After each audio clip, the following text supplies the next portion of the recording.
Hello, scholars. Welcome back to Miss Alicia's Kindness Corner. I'm going to continue reading by the GreatHornSpoon, and we are now moving on to Chapter 4, The Pig Hunt. I have a little friend with me today. In the comments, why don't you give me your suggestions for a name for our little friend? That'll be something fun. All right. Um, we left off reading News of the Sea Raven, and we're kind of getting into character development now, right? We're starting to see kind of what motivates the characters, who they really are, what are their characteristics and attributes, right? Um, and so we are seeing a little bit more of each character and kind of what motivates them.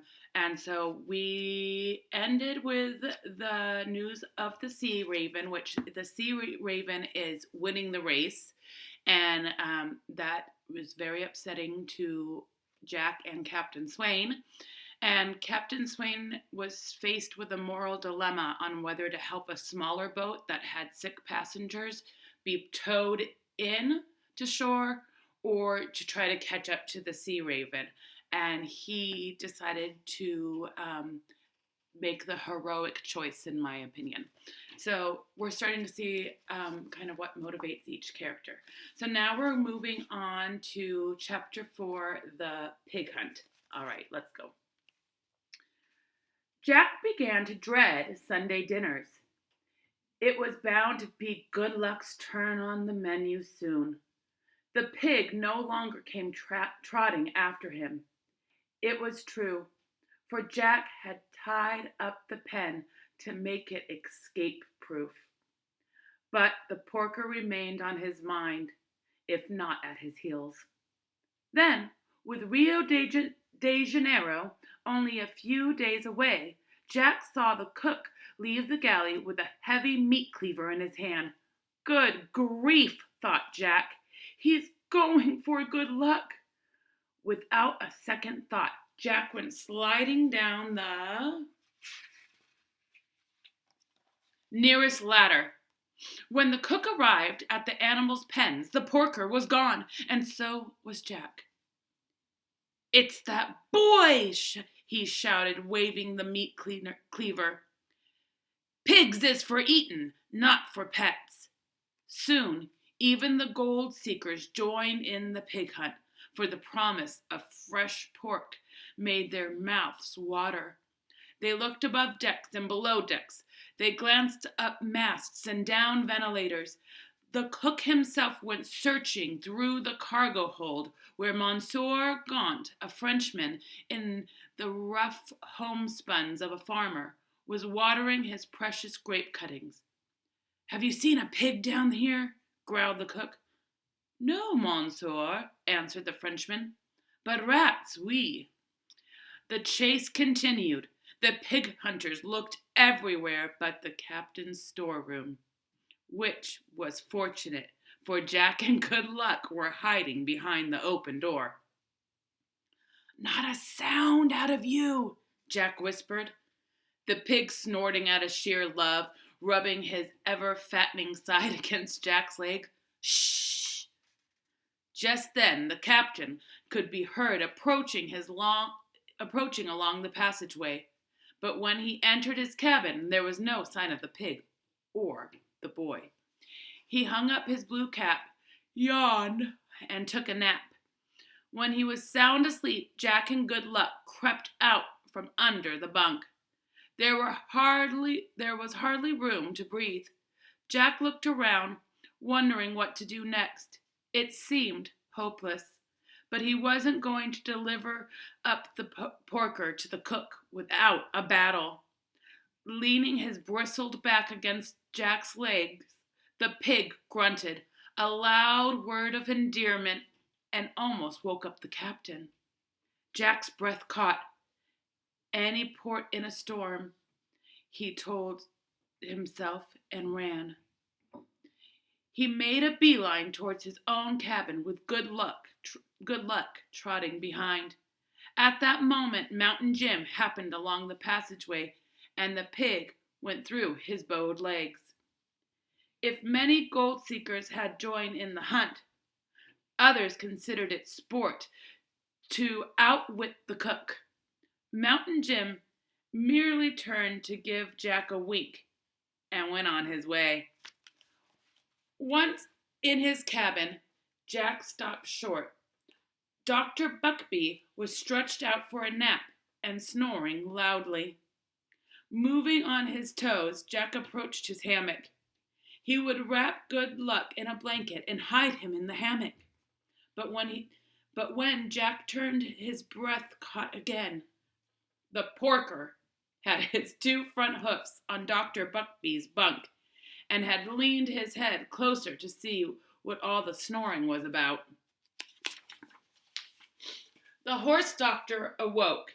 He found himself staring into the grunting face, thinking he was being set upon by map robbers, for he was more asleep than awake. He began to blow his tin alarm trumpet. Jack was horrified. The trumpeting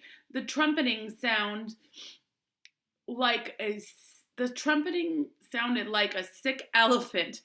It would bring the entire ship. "It's only us, Dr. Buckbee," Jack cried, but he couldn't be heard over the blare of the horn. There was no way out of the cabin but the door, and it was too late for that. Quickly, Jack got his arms around Good Luck, climbed on a sea chest, and tried to stuff the porker through the brass porthole. But soon, Good Luck stuck half in and half out. Jack put his shoulder to the job, but it was no use. "You're done for now," exclaimed Jack. Praiseworthy, hearing the alarm trumpet, was the first in the cabin. "What's this?" he said, sizing up the situation. "A pig in a porthole?" "Have you seen the cook?" said Jack desperately. He was still pushing against the pig's fat rump. "A few paces behind," said Praiseworthy, opening his umbrella. "Step aside, Master Jack." When the cook entered together with several gold seekers, there was no pig to be seen. Praiseworthy had taken up a position directly in front of the porthole, with his umbrella blocking the view. By then, Dr. Buckbee had stopped trumpeting. "Robbers," he said, "trying to get my map. I almost caught one of them, a big fellow with fat cheeks." "A mere dream," said Praiseworthy. The cook raised his meat cleaver again. "There's the boy. Where's my pig?" "Pig," said Praiseworthy. "What pig?" "He's got it!" And Praiseworthy turned to Jack. "Pig? Pig? Master Jack, do you turn your pockets inside out? Our chef seems to think you have a pig about you." The gold seekers began to laugh. "There's no robber in here, or pig either. Come on, boys." But the cook turned at the door, squinting at Praiseworthy. "It's none of my business," he said, crossing his arms. "But do you even stand under that umbrella indoors? The captain leaks shame. This cabin leaks shamefully," answered Praiseworthy. "But it ain't raining." "One can never be too careful in these latitudes," said the butler. "Good day, sir." The cook left, shaking his head, and Praiseworthy folded the umbrella. When Jack glanced back at the porthole, his eyebrows jumped an inch. The pig had vanished. "Look!" Jack gasped. "He's gone!" "I declare!" said Praiseworthy in a genuine surprise. Jack stuck his head through the porthole and looked around. There wasn't a soul in sight, or a pig either. Jack left the cabin and ran out on the deck, where he found Mountain Jim seated on an overturned barrel playing "Oh, Susanna" on the mouth organ. "Have you seen a black pig, sir?" asked Jack, out of breath. "Seen him?" said the mountain man grinned. Why, boy, I'm sitting on him. He tapped at the edge of the barrel with a harmonica. Jack wiped the sweat off his forehead and began to smile. Thank you, Mountain Jim. The porker was safe, at least for the time being. I thought I'd need to bear grease to get him out of that porthole. Sit down, Jack boy. We'll do a bit of singing to pass the time. I'll learn you how to trap a grizzly. A boy your age needs all the educating he can get. Jack seated himself beside the mountain man on the top of the barrel. Soon he was singing to the windy accompaniment of the mouth organ, drowning out any sorts of grunts of protest from the pig. Oh, Susanna, don't you cry for me. I'm going to California with a washbowl on my knee. When the cook passed, Mountain Jim lifted his yellow bobcat cap with one big hand and went on playing the harmonica with the other. After dinner, and well after dark, Jack returned for the pig. A few feet away stood the small stern boat with a canvas thrown over it. He waited until after deck was clear of passengers. Then he lifted the barrel, gave the porker a hug, and shoved him over the gunwale of the boat. Done, he said, straightening out the canvas. He supposed this cat and mouse game of cook and pig was doomed, but he wasn't giving up. Good night. Good luck, he whispered. The pig replied with a snort of true love and began scratching his back on the underside of the boat seat. Sunday passed without roast pork for dinner, and the following night the Lady Wilma anchored off the green coast of Brazil. With the coming of dawn, the sidewheeler entered the channel and passed under the fortress of guns of Rio de Janeiro. Praiseworthy and Jack soon stood on the side with a warm breeze snapping at their trousers. It seemed to Jack that he had almost forgotten what land looked like. The mere sight of a hill or a distant tree excited him. And then the sunny harbor came into view, with church bells ringing out across the water. House windows reflected the dazzling morning sun. Homesick, Master Jack? Asked Praiseworthy in a quiet voice. Jack looked up. I wish Aunt Arabella and Constance and Sarah were with us. But of course, the gold country is no place for women and children. It's not too late to change your mind, Master Jack. Change my mind? The butler rubbed the tip of his sharp nose and looked down into Jack's eyes. Cape Horn lies ahead of us. It's a bad stretch of water. Very bad. Indeed, the captain tells me. The winds come howling in like banshees, and the waves can batter a ship to splinters. No one will think the less of you, Master Jack, if you leave the Lady Wilma here at Rio. We'll manage to get you passage back to Boston. Jack turned away from Praiseworthy's gaze and tightened his eyes against the breeze. He felt a welling up inside him. Didn't Praiseworthy want him along any longer? I'm not scared, he answered finally. The thought hadn't crossed my mind. You said we were partners.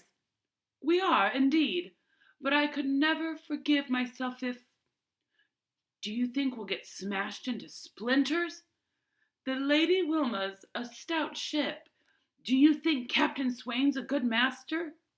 None better, answered Praiseworthy.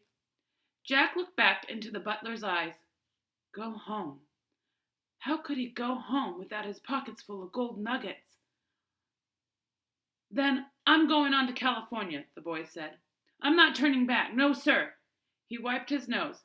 But if you don't want me for a partner anymore, Don't talk nonsense, interrupted Praiseworthy with a sudden smile and bright as the morning.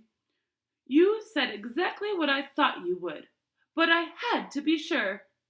You'll do, Master Jack, you'll do. He put a hand on the boy's shoulder, and Jack looked up. He could feel the reassuring grip of Praiseworthy's fingers. The butler winked. Jack smiled and wiped his nose again.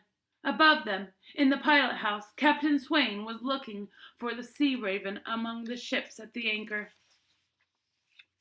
Their masts were as thick as reeds in a pond. Many were gold ships, like the Lady Wilma herself, pausing to take fresh water and supplies. When the custom boats came alongside, Captain Swain shouted down, "Is the Sea Raven in port, sir?" "No, Captain. She left a few days ago."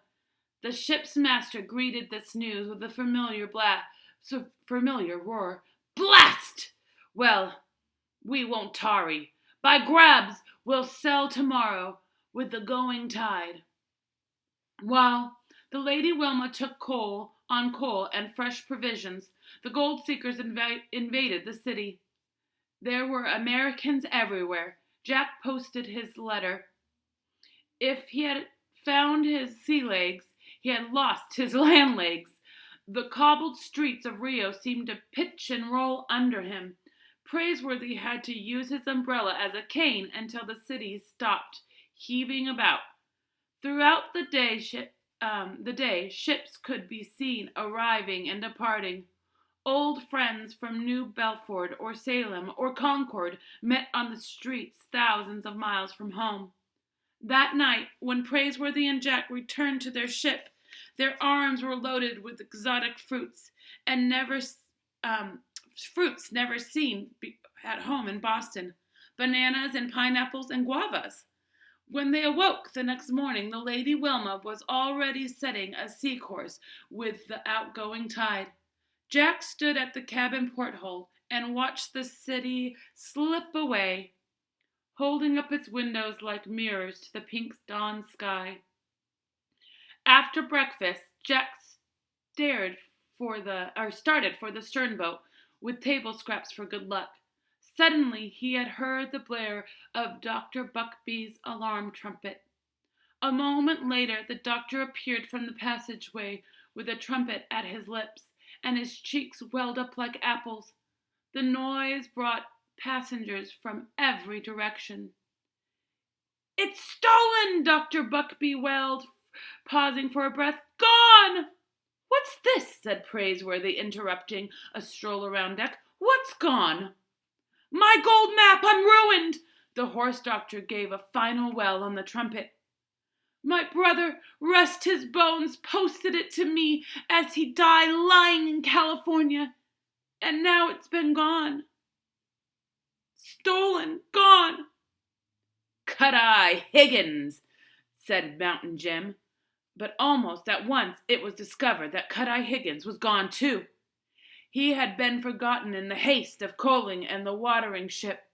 And when Jack reached the afterdeck, he found that Good Luck was gone too. Missing. Even the small stern boat was there no more. All that remained was the canvas shaped over 2 empty boxes and a keg. "The scoundrel!" Swain stormed. He must have lit out the night we left off Rio, waiting to enter the channel, rowed himself ashore. "Turn back," commanded Dr. Buckbee, waving his tin trumpet and going around in a circle on a peg leg. "Impossible," answered the ship's master unhappily. "Then I'm ruined, sir, ruined." "Nonsense," said Praiseworthy. "I dare say there's more than one gold mine in California. You may be the first man among us to strike it rich." Jack said nothing about the pig. In the darkness and the hurry of his escape, Cut-Eye Higgins must have must have realized he had a curry-tailed companion aboard the boat. Jack was sorry about Dr. Buckbee and his treasure map, but he was pleased with good luck. The thief had no doubt beached the pig with the boat. Jack watched the green coast of Brazil slip further away, and even smiled to himself. The porker was forever safe from the cook. Well, that was a fun chapter. I liked the image of everybody chasing after the pig. You could imagine that they're pretty hungry and that a fresh meal would have been a nice treat. But I love Jack's resilience. Jack doesn't give up. Jack is not going to turn back, even though he knows that there is some looming troubles coming with the weather and the water through the passage on sea, but he is not going to give up. He is a very determined young boy, and he is kind. He found a friend in Good Luck, and he was going to do whatever it took. It's also nice you see Mountain Jim, who has been kind of described as this big guy who's maybe a little gruff. He has a tender moment and helped hide Good Luck. So that was a fun chapter. I will see you again for chapter 5. Bye, scholars.